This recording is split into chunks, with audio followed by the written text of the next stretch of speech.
The biggest difference maker in your resume while applying for tech jobs or any job are internships. But while you wait till third year to start looking for internships, the smartest ones are already landing internships in their very first year, building experience, learning from real projects, and getting paid to grow. I can already hear you saying, who gives internships to first year students? And the answer is, any company or startup who care more about your skills, attitude, and hunger. And in 2025, they matter more than your college degree. At Polaris School of Technology, we've seen students land internships within 6 months of joining, cracking GSOC, Summer of Bitcoin, and some even directly working with startup founders. So in this video, I'm going to break down exactly how you can land your first internship step by step, even if you have no experience or connections. First, let's break the myth regarding first-year internships. Most first-year internships aren't about earning money. They're about gaining real-world exposure. You're not going to be writing production code for Google, and that's okay. But you can work with indie devs, creators, early-stage startups, or contribute to open source. Think of it as an apprenticeship. You're there to learn, help, show potential, and not be perfect. At Polaris, we encourage first years to treat internships as training grounds, not end goals. It's about learning faster by doing more. The goal? Get your foot in the door, build your network, and collect proof of work. Second, pick a micro skill and go all in. In the first year, all colleges will focus on broad learning, teaching you everything from classical physics to environmental chemistry. But most people realize too late in their career that broad knowledge is less useful than deep, demonstratable skill in one thing. So you need to choose one core skill like web development, system architecture, cybersecurity, Python scripting or automation, UI UX design, content creation, plus video editing if you're non-tech but creative. You will see people around you buying multiple Udemy courses, not finishing any one of them and having nothing to show at the end. But ideally, you need to pick one skill, build one killer project, and put that in your resume.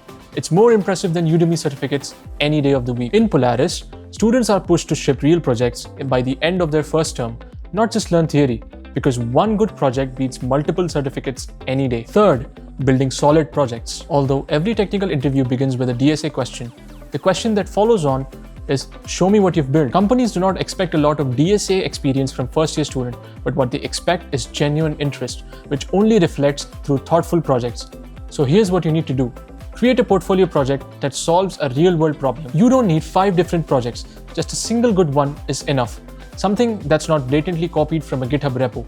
Something that's more personal, like a personal website, MVP of a mini startup, or just revamping your college website and deploying it. As more and more of the job market comes online, it can also help to build in public, which means sharing your plan, learnings, journey, blockers, and how you overcame them on the internet. I know multiple of my friends who have gotten connected with founders and VCs through posting their shenanigans online. Fourth, cold outreach. No college will have companies come on campus to hire first years, so you need to take the unconventional route, which only requires DMs, emails, and self-belief. While most cold outreach messages are either too vague, too long, or too spammy, make sure that yours is short, to the point, and beams with expertise. Your cold outreach should ideally contain 3 parts.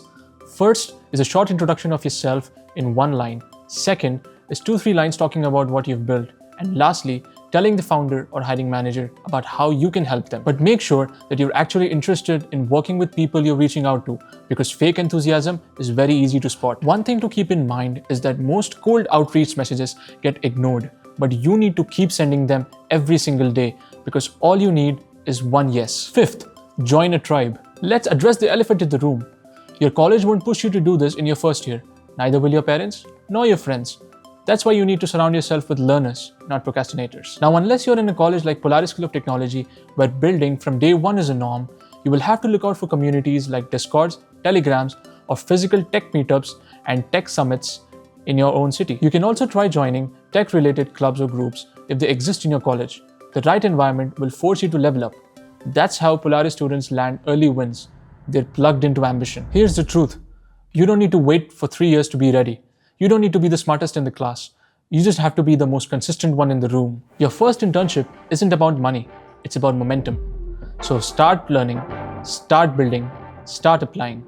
Because the longer you wait, the more behind you get. And if you want an unfair advantage, Be in a place that pushes you from day one. That's exactly what we do here at Polaris School of Technology. Subscribe to PST for real, actionable career advice that no one else gives in college.